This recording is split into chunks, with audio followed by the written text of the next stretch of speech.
Olá pessoal, meu nome é Renato Góes, sou acadêmico de agronomia, estou cursando a disciplina de plantas de lavoura 2, ministrado pelo professor Dr. Ivan Ricardo Carvalho, onde vou falar sobre os efeitos da evapotranspiração no desempenho das culturas do trigo, triticale, centeio, cevada, linhaça, girassol, canola, mandioca, azeveia e batata inglesa.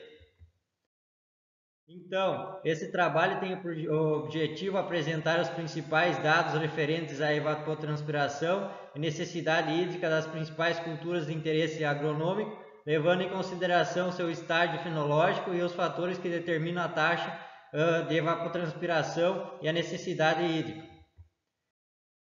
Então, os princípios básicos da evapotranspiração são que é um processo simultâneo de transferência de água para a atmosfera por evaporação da água, do solo e da vegetação úmida e por transpiração das plantas. A evaporação é um processo físico em que ocorrem as mudanças de estados da água passando para gasoso, e essa água pode estar presente em rios, lagos, solo ou até mesmo da superfície da vegetação úmida, umidade interceptada pelas plantas e formação de orvalho. A transpiração é um processo biofísico onde a água que participou dos processos metabólicos das plantas é liberada de volta para a atmosfera, principalmente pela abertura dos estômatos. Então, aqui temos a evapotranspiração de cultura, que é específica em cada fase do seu desenvolvimento, sem restrição hídrica, em condições ótimas de crescimento e de desenvolvimento. Sendo assim, a evapotranspiração de cultura depende das condições meteorológicas, do tipo de cultura e sua resistência ao estresse hídrico e da área foliar. Então, também temos o efeito da evapotranspiração nas plantas. Então, a evapotranspiração excessiva pode ser prejudicial para as culturas, afetando diretamente as produtividades. Período onde existe uma grande evaporação de água do solo, tem uma diminuição da oferta de água para as plantas, que entram em períodos de estresse hídrico. Nesses períodos, ocorre uma série de alterações fisiológicas desencadeadas com o objetivo de diminuir a perda de água pela planta. Então, o primeiro sinal é a diminuição da taxa fotossintética que ocorre, pois a planta fecha os estômatos para manter a água presente em seu corpo. Também temos em dias de altas temperaturas, as culturas expõem o lado abaxial das folhas para que haja uma maior quantidade de radiação refletida. Ocorre também a abscisão foliar, que desencadeia a diminuição da área foliar fotossinteticamente ativa. E essa diminuição na produção de fotoassimilados causa uma redução dos componentes de produtividade, culminando em uma baixa produtividade. E os efeitos são mais prejudiciais quando ocorrem no período reprodutivo das culturas, desde a floração até a formação e enchimento de estruturas reprodutivas. Também a evapotranspiração e KC para as culturas, entender a evapotranspiração e a necessidade das culturas em cada estágio fenológico é fundamental importância para um adequado suprimento de água das culturas. Em cada estágio fenológico existe uma demanda diferente que varia de acordo com a evapotranspiração diária do local de cultivo, e o coeficiente da cultura KC é um dado que é associado à evapotranspiração de referência e determina a lâmina líquida de água necessária para a cultura naquele estágio fenológico.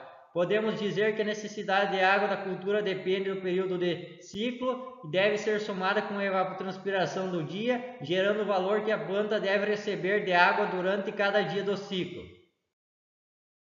Então, aqui temos os cereais de inverno: trigo, centeio, cevada, triticale, azeveia e aveias, sendo que o trigo, triticale, centeio e cevada apresentam necessidades semelhantes, com pequenas variações ao longo do ciclo. Existem uma escassez de estudos que mostrem a real necessidade hídrica do KC das culturas em cada estágio fenológico. Para isso, podemos utilizar como base os dados existentes para a cultura do trigo. A necessidade hídrica para a cultura tem crescimento conforme o estágio de desenvolvimento da cultura, e o KC também varia em cada estágio de desenvolvimento, sendo que a maior ocorre no enchimento de grãos. Então, aqui temos os coeficientes K ou KC da cultura do trigo em cada estágio fenológico pela escala de Phelps-Large. Então aqui temos o estágio fenológico 0 a 2, que é a emergência, o início do perfilhamento, dura em torno de 10 dias, tendo coeficientes de 0,32 a 0,40. Já no estágio 3, que é o perfilhamento, onde se tem em torno de 11 a 24 dias, temos coeficientes em torno de 0,40 a 0,76. Já no estágio de 4 a 10 tem início da enlogação e final do emborrachamento é 25 a 47 dias, o coeficiente é de 0,76 a 0,93. No estágio 10.1 a 10.5.4 é o início do espigamento e ao final do florescimento, em torno de 48 dias a 63 dias, e tem um KC em torno de 0,93 a 0,72. Já no 11.1 é o enchimento de grãos, onde vai de 64 a 98 dias, temos um KC de 0,98 a 0,72. Já no 11.12, os grãos em massa e início de maturação, temos um período em torno de 99 a 115 dias, tendo coeficiente de 0,72 a 0,52. Então aqui temos também o KC da cultura cevada, pode chegar até 1,15 no período reprodutivo, e a aveia preta, a evapotranspiração da cultura encontra-se valores de ordem 1 milímetro por dia para a fase inicial do desenvolvimento, de 1 a 10 dias, e de 4 milímetros por dia para a fase de pleno desenvolvimento vegetativo, que é em torno de 51 a 60 dias, com produções de matéria seca em torno de 4 toneladas por hectare. Na aveia branca, são apresentados valores de KC entre 0,8 até 1,1, e o maior consumo hídrico dessas culturas se dá na camada de 0 a 15 centímetros do solo, que é uma região que apresenta o maior volume de sistema radicular. Também temos a linhaça, então, que a quantidade de água necessária para o desenvolvimento da cultura varia de acordo com o clima da região, a época de cultivo e a duração do ciclo. Em cada estudo realizado na cidade de Curitibanos, no Paraná, considerando um KC de 1,05, a evapotranspiração foi de 511 milímetros e 405 milímetros para a semeadura realizada em agosto de 2014 e de julho de 2015. Quando a cultura for semeada em abril de 2018, a evapotranspiração da cultura foi de 674 milímetros durante o ciclo. Então, o déficit hídrico na fase inicial causa inibição do desenvolvimento das plantas, principalmente da parte radicular, comprometendo o estande inicial de plantas. Já na fase reprodutiva, o déficit hídrico pode provocar abortamento e reduz o número de folhas, limitando o número de cápsulas por planta e de sementes por cápsulas, comprometendo o potencial produtivo. Já o excesso de água durante a maturação pode causar a formação de novas brotações, desuniformidade de maturação e redução da produtividade. Temos também o girassol, que o coeficiente da cultura KC do girassol é bastante variado ao longo do ciclo. Durante as fases de germinação, emergência e estabelecimento, que é de 0 a 20 dias, os valores vão de 0,3 a 0,4. No estágio vegetativo, de 20 a 55 dias, o valor aumenta e fica em torno de 0,7 a 0,8. A maior necessidade é durante o florescimento, onde os valores variam de 1,05 a 1,20. Para o enchimento dos aquênios, então, há um pequeno decréscimo, ficando entre 0,7 a 0,8. E a fase final de maturação, o KC recomendado é ao redor de 0,4. Em relação à necessidade hídrica da cultura, os valores vão crescendo conforme passa o estágio fenológico, partindo de uma demanda de 0,5 a 1 milímetro por dia na fase semeadura e emergência, chegando no máximo de 6 a 8 milímetros por dia durante o florescimento e enchimento de aquênios, diminuindo após esse período. E a maioria dos casos mostra que precipitações de 500 a 700 milímetros, bem distribuídos ao longo do ciclo, resultam em rendimentos próximos ao máximo. Também temos a canola com relação à necessidade hídrica. As melhores áreas e épocas preferenciais de semeadura da canola são aquelas com disponibilidade de água entre 312 milímetros a 500 milímetros durante o ciclo, e locais e épocas de semeadura sujeitos a déficit hídrico durante o florescimento devem ser evitadas em função de perdas severas de rendimento de grãos e no conteúdo percentual de óleo dos grãos, especialmente se o déficit hídrico ocorrer em um conjunto de temperatura do ar elevada acima de 27 graus, e o excesso diminui o rendimento de grãos pela redução do número de síliculas por planta e número de grãos por sílica.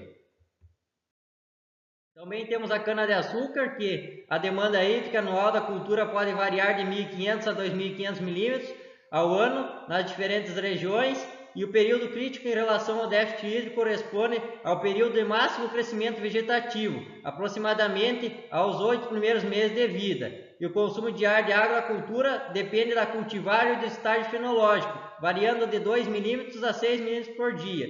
Então, segundo Bernardo, indica que condições de campo de cana consome em torno de máximo de 4,5 milímetros por dia, um mínimo de 2,3 milímetros por dia e um médio de 3 milímetros por dia. Já na cana-soca, esses valores são em torno de 4,4 milímetros por dia, 2,2 milímetros por dia e 3,2 milímetros por dia, respectivamente.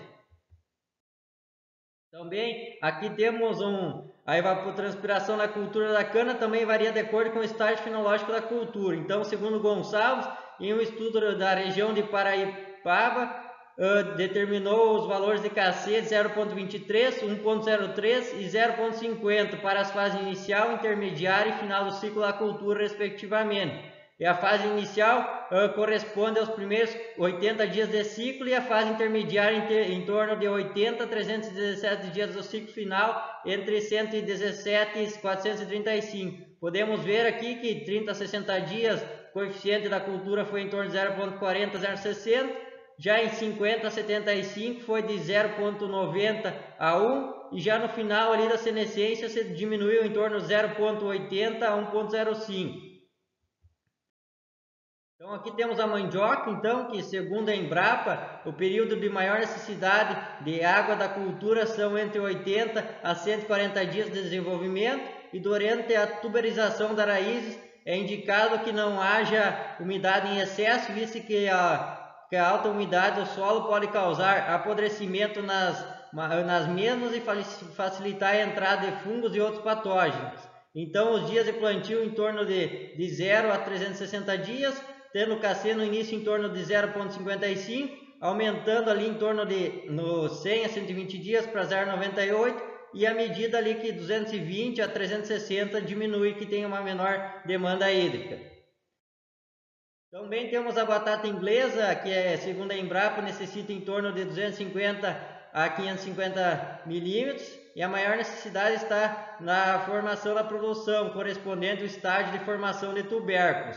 Então podemos observar aqui na figura que no início tem um KC em torno de 0,45 a 55, no estágio 2, que é o vegetativo, em torno de 0,45 a 55 também, no 3, na estolinização, início da tuberização, 0,75 a 0,85, e no 4, na formação e da produção, em torno de 1 a 1,10, e no 5 na senescência em torno de 0,65 a 0,75. Aqui temos as considerações finais, então, que é importante conhecer os fatores que afetam a evapotranspiração e necessidade de água de cada cultura em cada estágio fenológico, e esses conhecimentos ainda são mais fundamentais quando se trata de manejo de irrigação, que é preciso ficar atento em períodos de maior necessidade hídrica da cultura, como emergência e período reprodutivo, e nesses estágios que correm maior perca de produtividade em caso de déficit hídrico. Então, cabe ao engenheiro agrônomo fazer a correta indicação de irrigação e estabelecer o momento exato de semeadura, para que essas fases não coincidam com os períodos históricos de déficit hídrico na região implantada. Então, aqui temos as referências bibliográficas utilizadas, e obrigado pela atenção.